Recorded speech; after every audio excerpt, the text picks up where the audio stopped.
This is Into the Hen House, a podcast for moms with littles. In this space, we share the stories, experiences, and wild wisdom of mothers. We remember and celebrate the sacred. We are your hosts, Andrea and Caitlin. Get ready for some inspiration because it's time to jump into the hen house. Hello, everyone, and welcome back to this week's episode. We're so excited that you're here, and we have an amazing guest for you this week. Elizabeth is a prominent voice on the birth space on social media, and we're so excited to talk to her. Elizabeth, thanks for being here.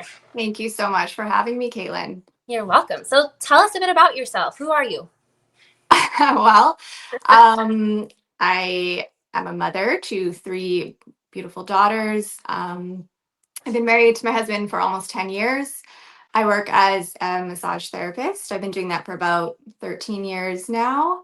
I like to work on, with all sorts of demographics, from children to athletes to, people with physical and mental disabilities. Right now, I work in a big gym facility where there's a lot of retired seniors coming in and out, and it's actually very inspiring. It's been really nice to work with them because they're at a place where they're really giving themselves that gift to work on their health, and it's just inspiring to see them coming in and out, and so it's a fun gig. I love that. So with all of that on your plate, because none of that sounds like you're not a busy woman, how did you get involved in the birth conversation space online?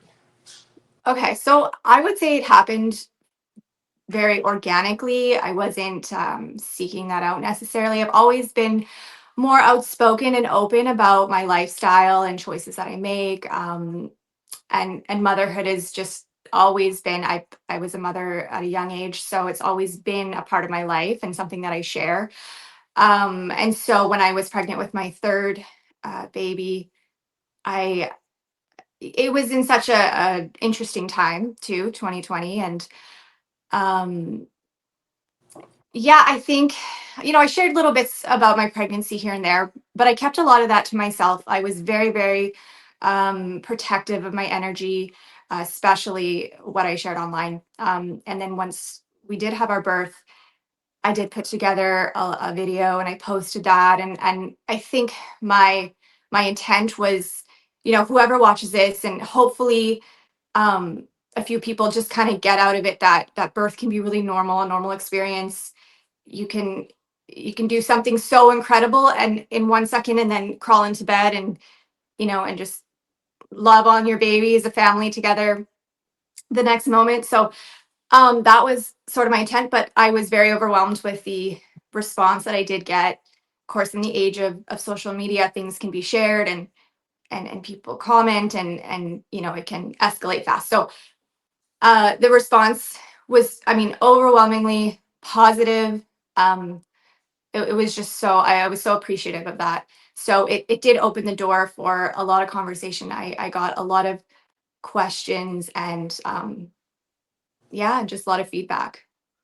That's actually how I was introduced to you, not by yourself, but a fellow chiropractor I know sent me your birth video, and it was beautiful. I watched it and then realized that you were like right outside the same city that I lived in at the time. I now also live just outside the city. And then, she connected us, and it was such a special way to meet someone new.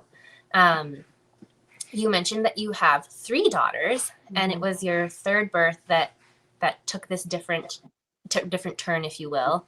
Do you mind sharing all of your birth stories? Is that a lot to ask?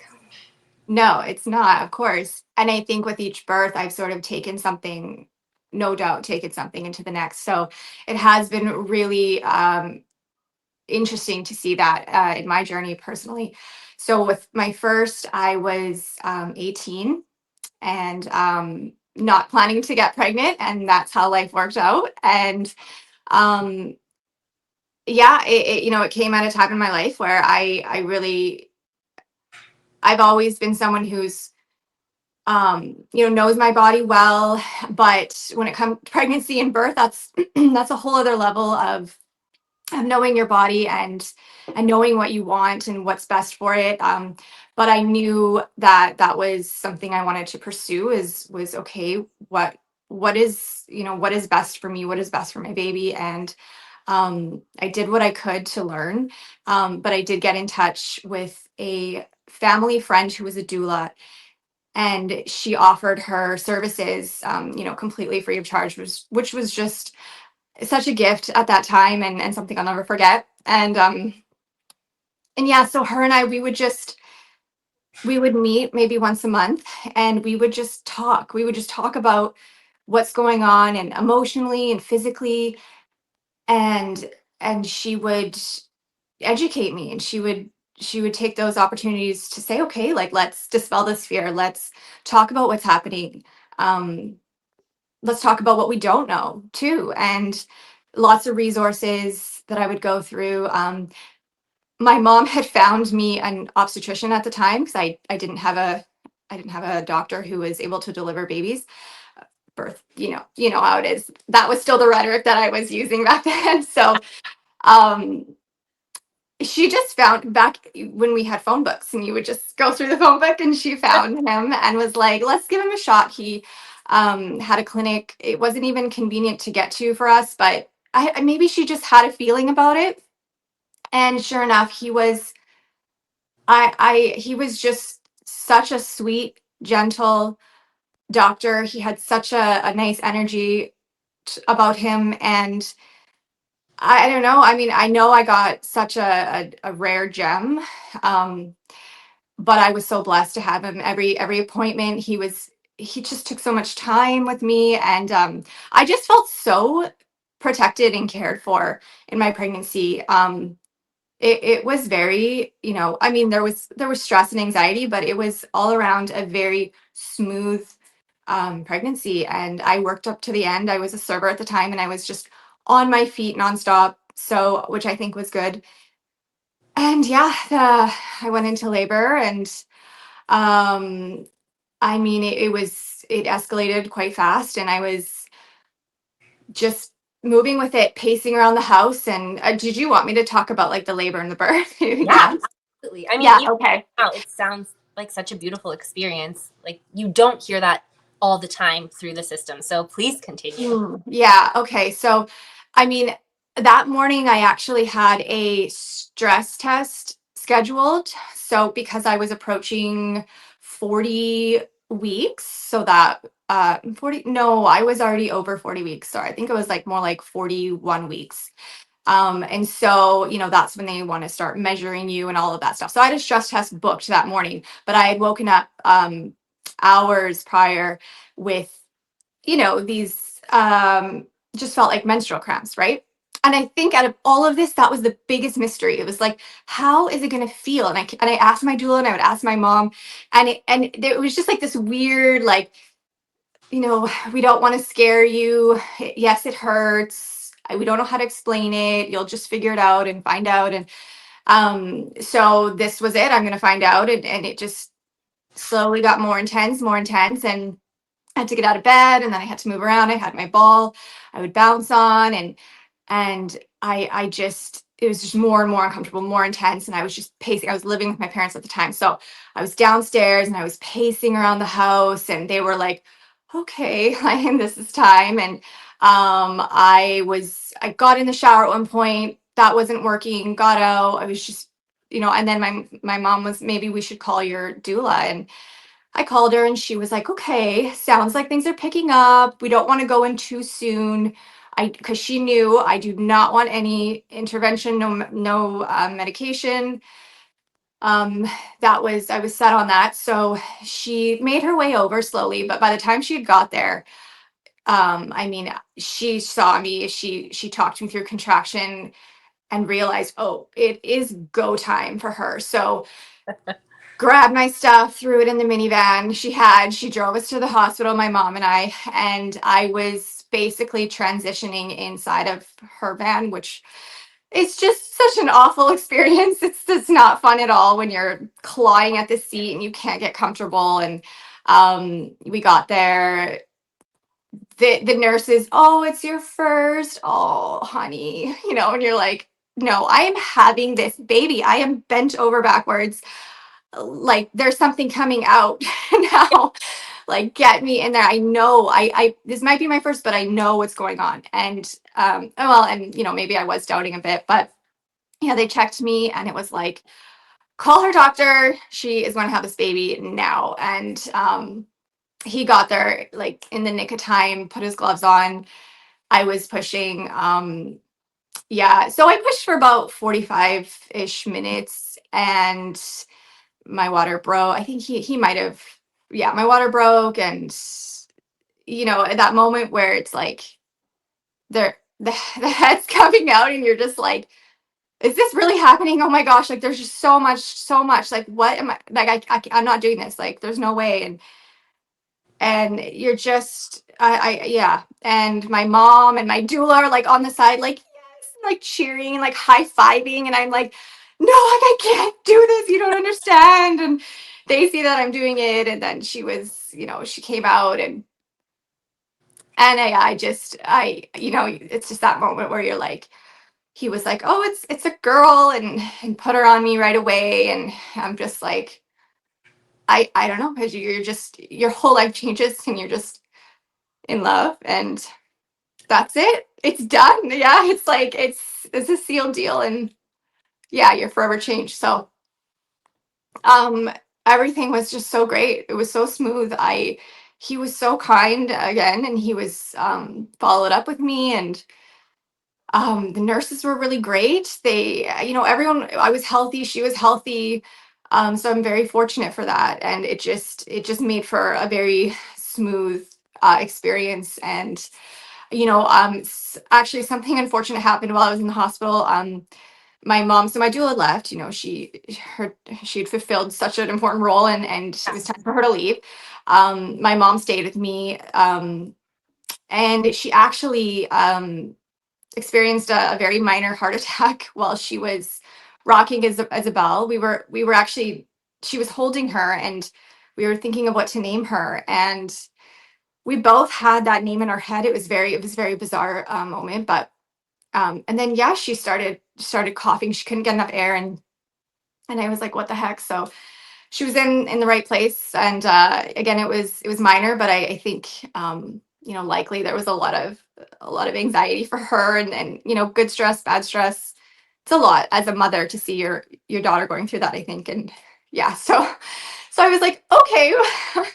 um but when I was discharged, I went home, and I really felt like I don't know what I'm doing. Like she hadn't latched.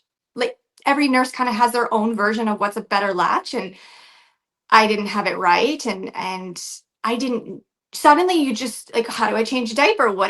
How often do all of these things?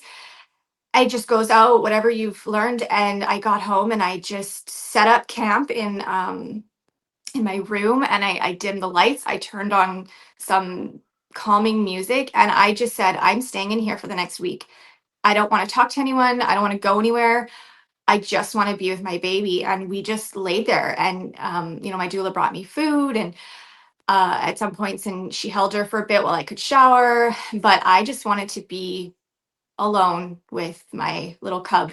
and and she latched like effortlessly. We slept together, co-slept, before I even knew what the term was. It was just what felt right. And yeah, that it was really I didn't have a lot of information, and I think that was better for me.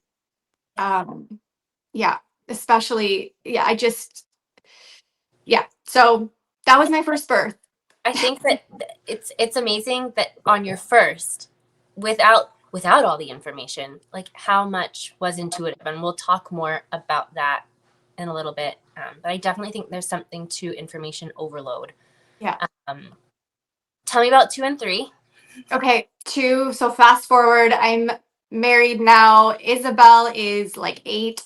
And yeah, we got pregnant. And I don't know, like it was, every moment was kind of like, oh yeah, I remember what this is like. And I was just super relaxed. And I just figured, okay, I'm going to go back to my same doctor. And unfortunately, he let me know he's no longer working in labor and delivery, which I was very upset about. But whatever, okay, it's not meant to be anymore. And he's got to move on to, he is older. So he said he would see me until a certain point, and then he would pass me on to a rotation of OBs. And so that's what I did. And I had a very, again, just very uncomplicated, very boring, very smooth pregnancy. Everything was great. I was working a lot. I was exercising. I was, yeah, doing all the things. And then I think a more significant part of that pregnancy was Chris getting traded. He was playing football at the time, and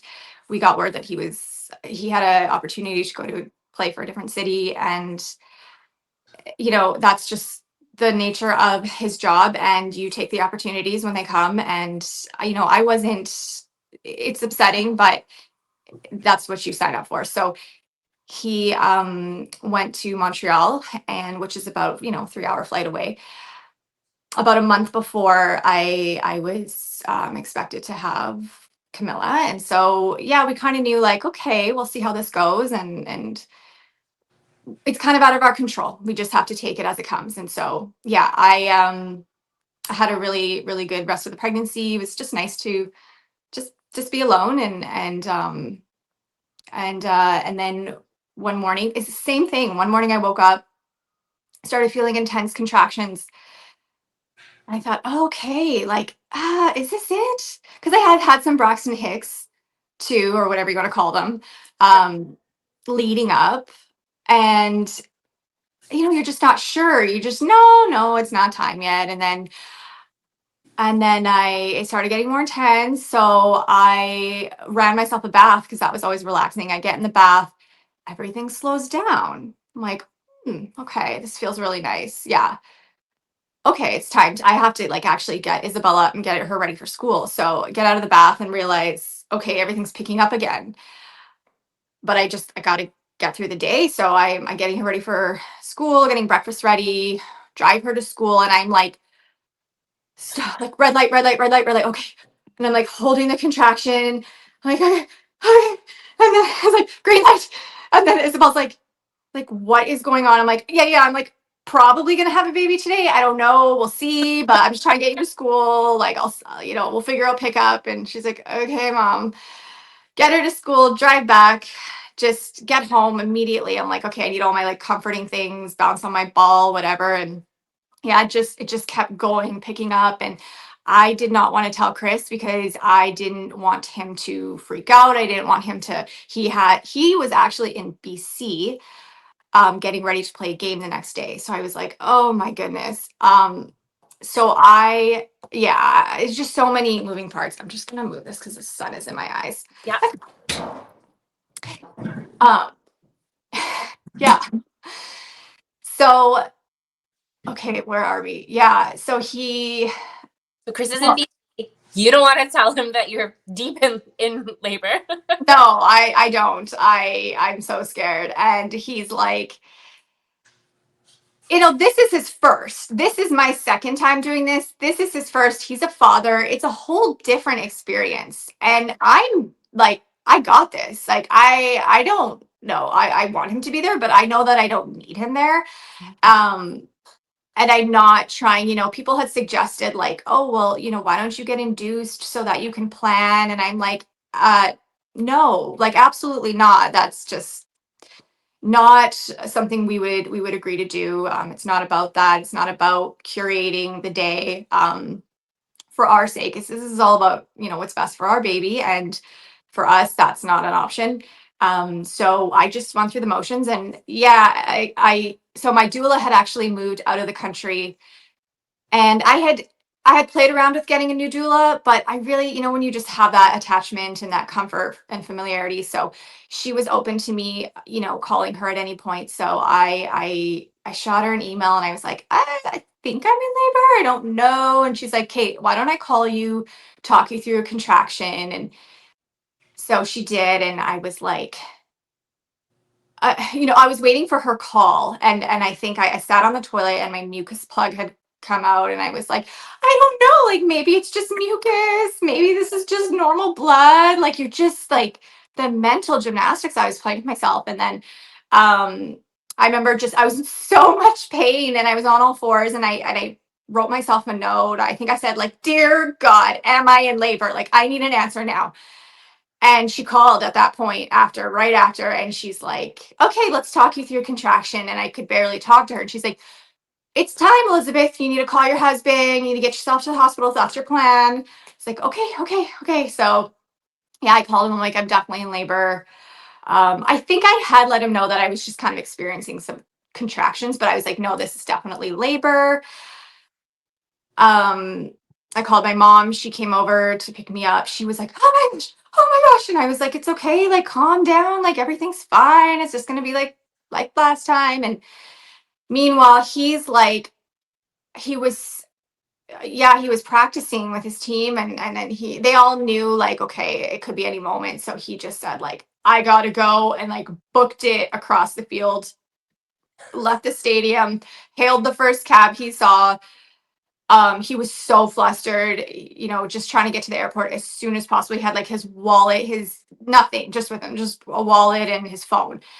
Um, and so yeah, he knew it was, and he knows in his mind, I think looking back, he said, "I knew it. I knew you were really in labor, and I should have known because I could tell you were just worried about the timing." And he said, "You have fast labors, like that's how it is." And so I'm at the hospital now, again, basically going through transition in the car. It was awful. I'm trying to get through triage, and then water breaks everywhere all over the place. And I was like, "Oh, like, do you need me to clean that up? Like, who's going to clean it?" Like, they're like, "Ma'am, please, like, just get on the stretcher."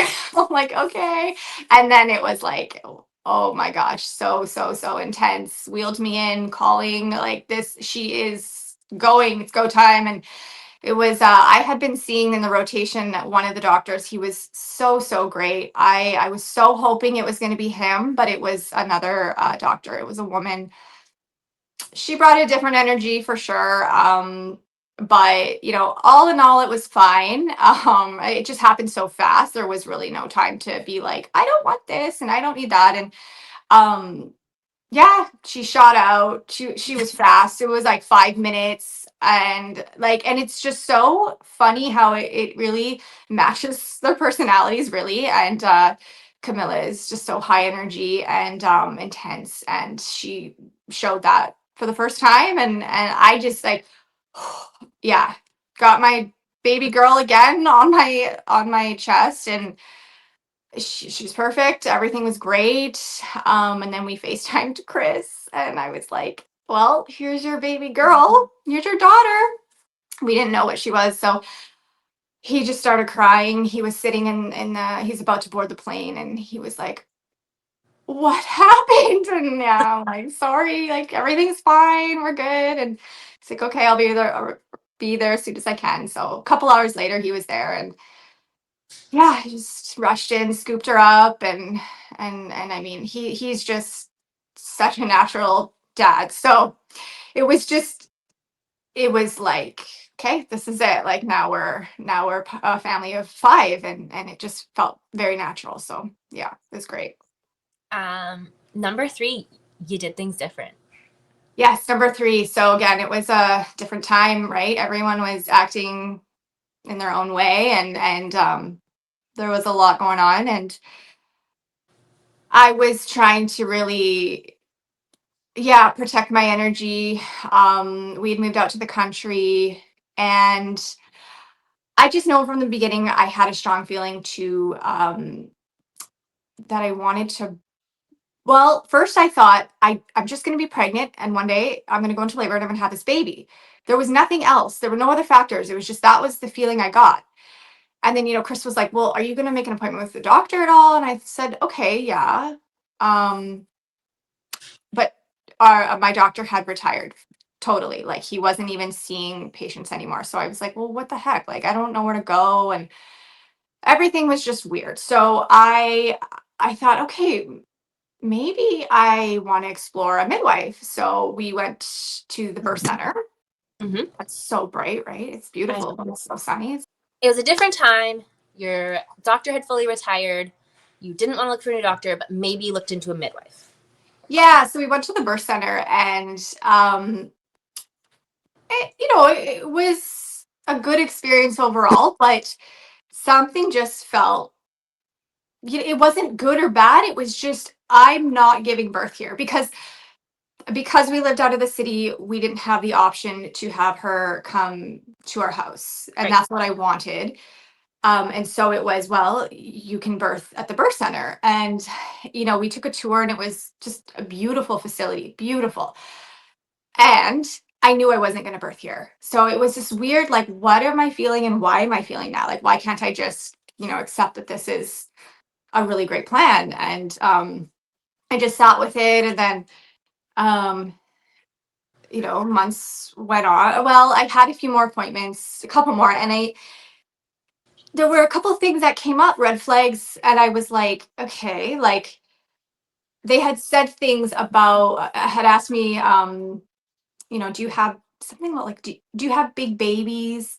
I was like, because, well, I had declined the glucose test, or I was planning to, and they said, okay, well, just so you know, if we measure you and you're measuring too big, that could be, an issue. And I said, well, what do you define as too big?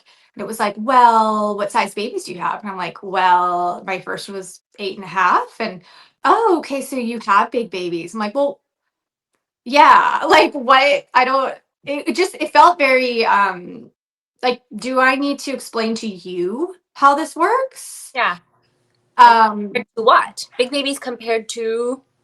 Compared to what? Yeah, and like, I mean, that's not even how it works with, like, gestational diabetes, and, like, Yeah.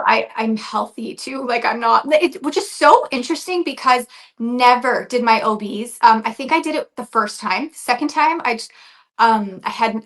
declined it. And even with the rotation of OBs, the one that I really liked, he was like, I mentioned at the end, I'm like, I never took that drink. Did you want me? He's like, do you think I'm concerned with you having diabetes? Are you concerned? I think we're okay. There was just there. Whereas with the midwives, I really started to catch on that there's such a overcompensation in their practice because they're held under the microscope within the medical system. I get it, but it's like, that's just not what I didn't want that. It was stressing me out more with my appointments because there was so much information, so many options. It was always about, well, we want to know what your options. We want you to know your options. It's like, I already know what I want, so I don't need to fuss with what I don't want. Right. This is my third time. Yeah, and there was an incident with the ultrasound. I didn't want the ultrasound, but I ended up getting it, and it was fine. But they had called me and said, like, well, there is a soft marker for Down syndrome, and we know it's a time sensitive issue. And I was like, what do you mean by that? And I had made it very clear in the initial appointment that none of that stuff would ever change anything. So it was just very upsetting. It was like, this is not about me as an individual. This is about you checking off all the boxes, and my experience very secondary. And so it made me realize, if this is how it is now, this is how it's going to be in my birth. I have to accept that. Mhm. And I have to understand that they're doing their job. They're Right. just doing their job. Yeah. So where do I need to take responsibility if I want things to be different? And that was, well, I guess I'm going to do this on my own. Can we do that? So that's kind of where I discovered this whole world of unassisted birth and looked into it. I read Heather Baker's Home Birth on Your Own Terms. No, what is it? Unassisted. I can't remember the title, but Check it and stick it in the show notes. yeah, no, yeah, it was a good book. And I read a few other books, and I talked with my doula. We had lots of good talks, and she's not openly, she's not one to jump the gun on free birth or unassisted birth. It's not something she would encourage her clients, but she knew me, Mhm. and talking with me, talking it out, knowing my history, she was able to say, you know what, Elizabeth, like, I trust you, that you trust yourself and you're making the decision that's best for you.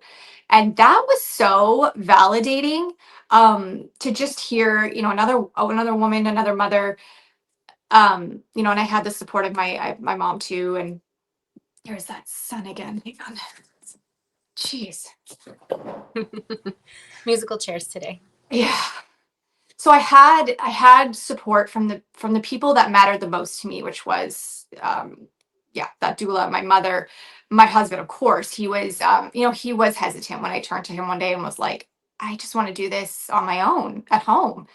Like, what? Like, is that even legal? Like, what? And he had some concerns, and I said, what are your concerns? And he told me. I said, okay, I will get back to you with the answers for that. Like, one being, well, what if the cord's around the neck? Like, which is fair. I mean, Yeah. what if it is? When did we ever learn what that meant?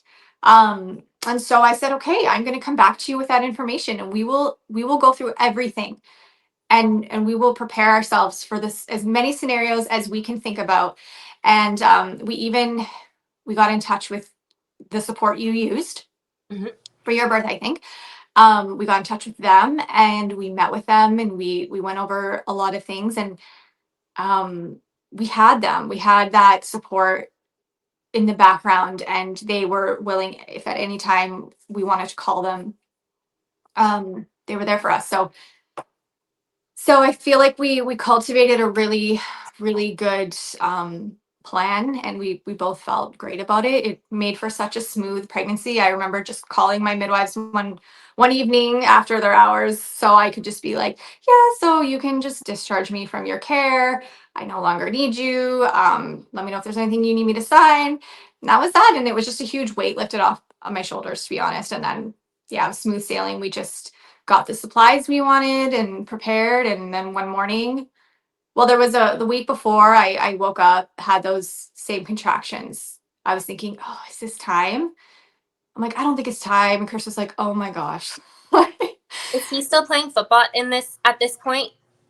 And is he still on a faraway team? No, he's Okay. home now. And he's working in our city. So Okay.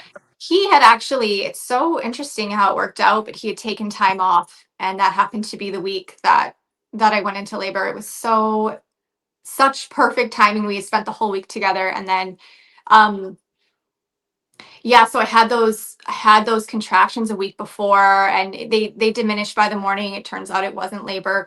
So the next morning, yeah, but then that was like, okay, this is coming soon. And then the following week was Isabel's birthday, and she said, Mom, no, I don't want the baby to come on before my birthday or on my birthday. And I said, okay, well, you tell them that then. So she said, like, you can't come yet. Like, you have to wait until after my birthday. So we celebrated our birthday that week. Everything was great. And then Mother's Day was that Sunday. And we all spent the day together. It's very sweet. And we all said, like, huh, okay, so when is this baby gonna come? And we're like, maybe Monday. Like, Monday would be such a good day, right? Just start the week off. And I said, well, Isabel, you didn't give the baby your blessing. And she was like, "Ah, okay, you can come now, baby." And I was like, okay. So that night, I laid with Camilla, put her to bed. I was laying with her, and I started feeling contractions. And I thought, okay, whatever. And then went to bed. I let Chris know, okay, I'm feeling some stuff. He fell asleep. And it didn't stop. It just kept getting more and more intense. But I really wanted and enjoyed that time that I had just to myself. It was like, okay, I know this. I know what's happening right now. We're doing this. And I just laid there, I listened to music for about 5, 6 hours, just working through the contractions until it just got too intense. And I woke him up and I said, okay, it's time. I need you to help me out here. And so got the pool ready,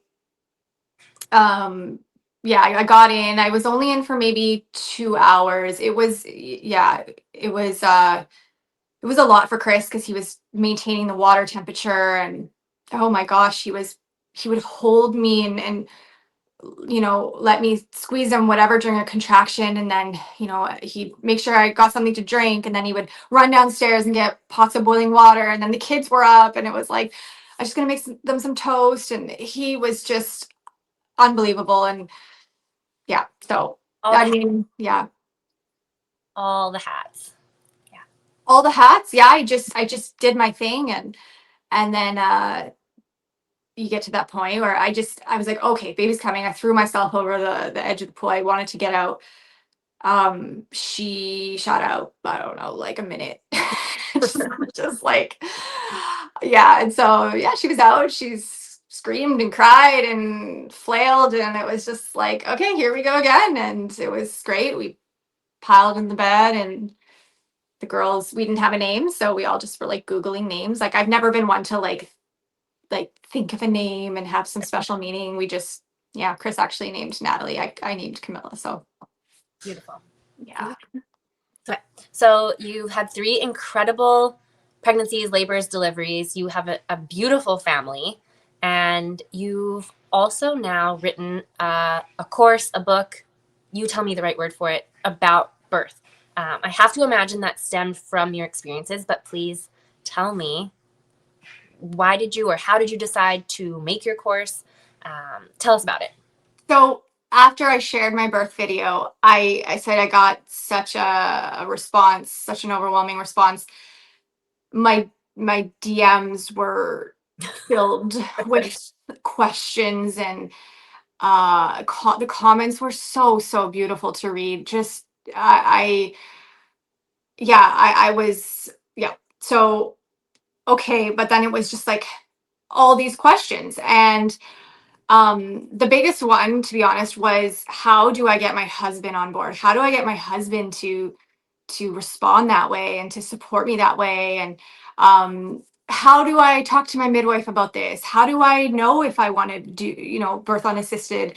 How do I go about that? And and so much of it is, for me, was understanding physiology and understanding how the body works and trusting that, and trusting to know when it's not working how it should and all of that. So I had that knowledge, but then there's a lot of, you're dealing with the medical system, and you're dealing with research that's focusing on medicalized birth and versus physiological birth. And so there's so many components about it. There's this science, the physiology, and then there's the mental prep, and then the support or the lack of support, and how do you go about navigating that. And I was just in my DMs all the time talking with women and trying to encourage them and giving them information, giving them the tools to find their own research and figure it out. I never once told a woman, oh, or mother, like, this is what you should do, or this is the right or wrong. um but just giving them the tools. And so I figured, that was kind of at the time where everyone was coming out, seems like, a course or selling something. Yeah. And so someone was like, why don't you just like make a course and put it all in one place? And I thought, okay, so I don't know the first thing about this, but I spent, oh my gosh, a year putting this together. I struggled big time with, is this enough information?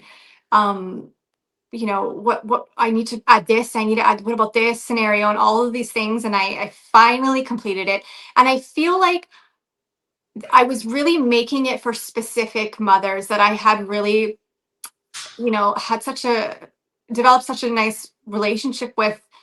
And so I had them in my mind, and when I finally released it, there was another positive response with that, and I was like, okay. And then I realized, this is not the end. Like, I have to keep going with this. I have to keep pouring into it and following up. And now it's a business, because you're also, you have to look at that side of it. Like, this is an online digital product, so paying for websites, you're paying for email services and all of that. I mean, it just makes sense if you're Yeah. right. And I don't know, I was just, it had taken so much of my energy and so much of my time. And I wanted to finish it. I wanted to accomplish that. And I did. And then I sat back and I said, I don't know if I can keep at this pace, because it was starting to take away time with my children. And I commend any, especially a woman, a mother who is passionate and putting something out there and doing that for herself. And I would love to get back into that, but I knew that the burnout was not worth it for me. And so I took the course down. I made it available to whoever had purchased it. So they had that, and then I took it down, and I thought, okay, I was still getting questions like, well, don't you offer something? What can? And so I put it into a PDF as best as I could, and I thought, okay, here's something you can read and go through, and yeah, and so I had that for a while, and then there's conflicting information and things change, and I realized I really wanted to revamp some of the information, and so I haven't gotten around to doing that. So yeah, that's kind of where it's at, and I love having that relationship with the people who are consuming the information I've taken so much time to put together, and I that the community aspect of it is what I really love, more than trying to like market something to with birth is very hard to push right onto people and to sell, and especially when conflicting information comes out and you're like, well, I need to change my mind on this actually. So I think if I was to name like a hidden superpower, I don't even know it's hidden, a superpower of yours is you are so open to the possibility of things changing. And I think that especially in this world where everything's online and it's so easy to consume everything, that a lot of people tend to like get stuck on their hill, like that proverbial hill that they'll die on. And like, no, this is the way, this is how it's done. mhm. This is what says so, where you are not like that at all. And you're always open to, well, I did it this way, but now I've learned new information and I actually wouldn't make that choice that I made before again. And I've learned new information on this. So now I'm going to change the conversation that I'm having on my online space. And what I've seen through, also just for context, for those of you who don't follow Elizabeth, I hope you will after this episode. It's very rarely you like standing on your soapbox preaching to your choir, if you will. It's you sharing all of the screenshots of your DMs and just putting them out there for people to see what the conversation is, for people to be able to reply, for people to be able to take that information in. Now and then you share like a little or like, oh, this is one to think about. But it's such a beautiful way to foster community, because it's not you, the head honcho of the community. You're not a dictator. You're just truly facilitating a beautiful organic conversation all the time. So for those who are looking for information in a way that it's organic and it can change and it's possibility and it's ideas and it gives you things to think about and maybe to research for yourself, like you said, when your husband said, I have questions about this, and this, and you were like, okay, I got to go find some answers. Mhm. I feel like you hold conversations like that all the time, and it's really beautiful and quite rare, I think, online. Hmm. So thank you. With that, especially the being open to change part, I mean, through your 3 different pregnancies, there was change as you learned more, through creating your course and then shifting it into, also for context, she narrated the entire thing the first time in like an online module system. That is no small feat. And then to take all of that and turn it into, I want to say it was like several hundred pages. I don't have the exact page count in front of me when it became a PDF. Like it's not a small course. It's a lot of work that you put in. And it even had a section on like for dads, right? Like the dad perspective, if you will. Mhm. it's how do you navigate being open to change? Because for a lot of people, change is really hard and really scary. Yeah, I'm not immune to that black and white thinking. I think it's a very, if I look back to when I was very right and wrong, this way, that way, I was younger. I thought I was right. I thought I knew everything. I thought my parents were, you know, didn't know. and They know and so nothing. yeah, it's a defense mechanism. I think it's a cope because you're a little insecure when you peel that back and you can't see different perspectives. And so I think, so I think hearing women's stories is my favorite. I think we can learn so much, and we do learn so much. And since the online birth space has really exploded, at least in the fringe home birth space, um, there's a lot of identity and women curating identity within the space.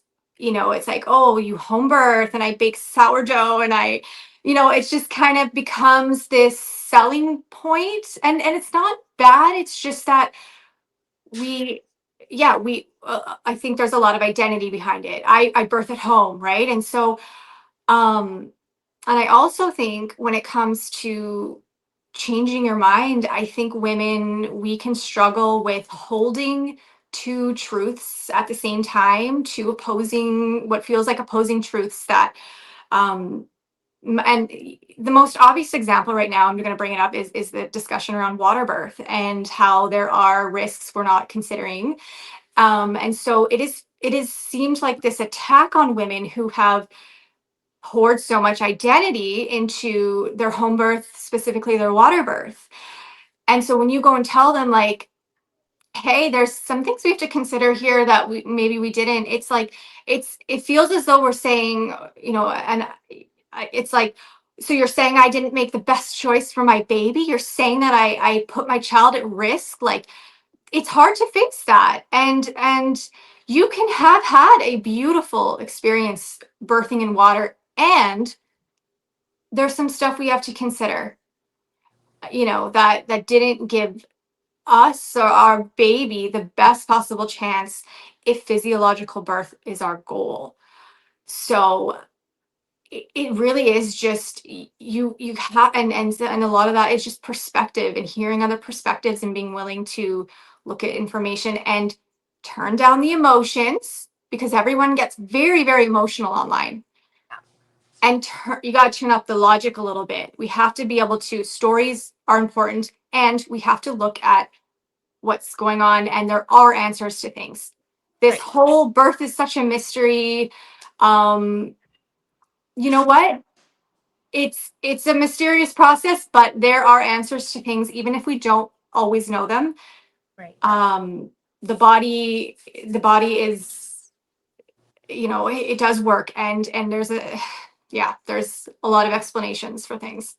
Well, it does work, and also there is a lot of science behind how it works. And so I think something you've done really well, and you've mentioned, is like learning the physiology, learning what is normal, what are things that might be perceived as scary or fear inducing, but are normal um, components or elements or happenings of the process.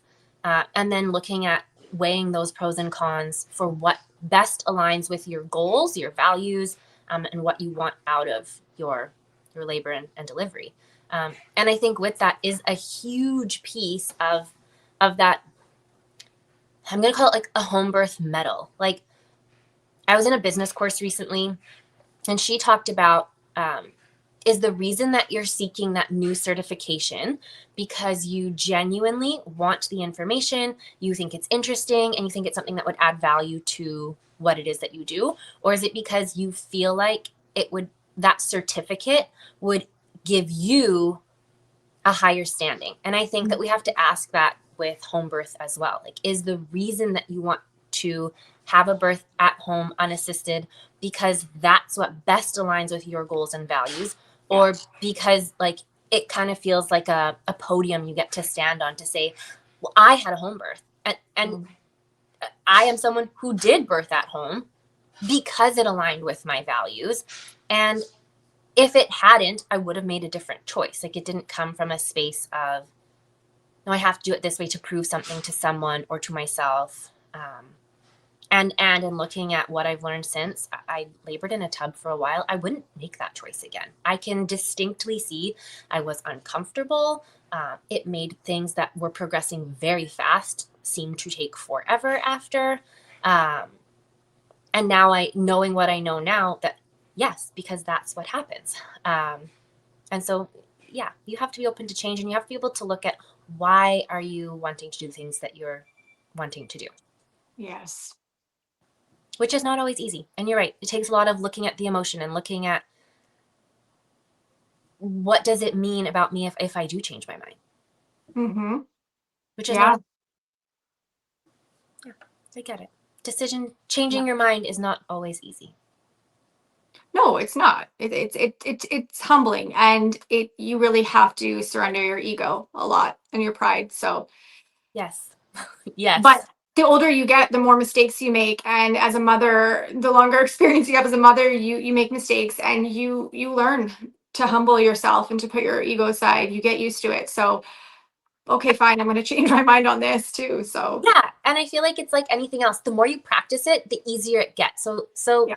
I think for people who are maybe struggling to change their mind on things, start by changing your mind on little things that are fairly insignificant, and it's like your training wheels. Get your reps in so that when it comes to bigger, more important things, you're more equipped with, oh, I've changed my mind on other things in the past, and like the whole world didn't implode and nobody saw me differently, and I didn't, lose my value. And in fact, it actually makes things easier because I'm no longer having that same mental roller coaster battle, because we do know internally when something isn't aligned anymore. Mm-hmm. Yeah. But I think we can easily ignore it. It takes, yeah, like it's just like you said, it takes time. You got to practice and build that muscle. Yeah. So, to round things out here, some other things that you've talked about and you've clearly displayed in yourself is like intuition and confidence and being able to be in that space of, I'm going to use the word unshameable. I don't think that's a real word, but I'm using it. What are, if we haven't mentioned them already, some ways that you think women can build those muscles to be more confident, to trust themselves more, to be able to change their mind and not doubt themselves? Yeah, I don't like confidence comes with failure. It doesn't this it's not about, well, I never got anything wrong and so I build that confidence. It's no, you try and um you do the work and you learn from it. You learn. I think if you can take every opportunity and say, what can I learn from this? Um and I really do think it goes back to, like you said, your why. What is your why? Is your why because of what she's doing or what looks best right now or what's gonna, those are the things we have to ask ourselves now. And it's no, it's what are your values? And yeah, I think confidence comes from perspective, your perspective in life and your willingness to look at different perspectives and how that cultivates gratitude in it's just, yeah, it's hard to explain. I think a lot of protecting your energy too, like that's something I've learned to really prioritize. And I think, it's not about isolating yourself or anything, but it's when you really value yourself and the decisions you need to make, and you take time and you can shut out influences that aren't, maybe not serving your situation well, you can really give back from a place of real intent and real peace. I just see a lot of people pleasing too in women. That's a strong one, right? And I think that's really just our way of avoiding. So I don't know, confidence comes from just facing things. It's just it's messy, it's not glamorous, but you definitely recognize and you can see who has that energy or that aura. And yeah. So well said. This has been really fun. Is there anything that I didn't ask you or that we didn't talk about already that you really wanted to make sure our listeners heard today? No, no, I don't. I'm trying to think. We really did cover a lot. I think just understanding your why, and I think when it comes to birth, I think um, pain is also a huge topic, and Mm, we could have a whole other maybe we uh, should do that. Maybe we should yeah, have another conversation because that is a very interesting one. yeah. But no, other than that, no, it's fine. I hope that I articulated something encouraging that you can take away. Yeah. I think our listeners are going to get a lot of value out of this episode and our time together. So thank you so much, Elizabeth, for being here with us, for sharing time from your morning and away from your family. I know that's always a sacrifice. And to our amazing listeners, thank you for being here with us. And if you want to connect with Elizabeth, we will leave her social media handles in the show notes so that you can connect with her in that way. And we look forward to being with you again next week. Thank you. Thank you, Caitlin. Thank you so much for listening. If you are loving this podcast, please go ahead and subscribe and leave us a review. Both of these really help the show. As you go out into the world this week, know that we are sending you so much love and wishing you a wonderful and beautiful day. And we will see you back here soon.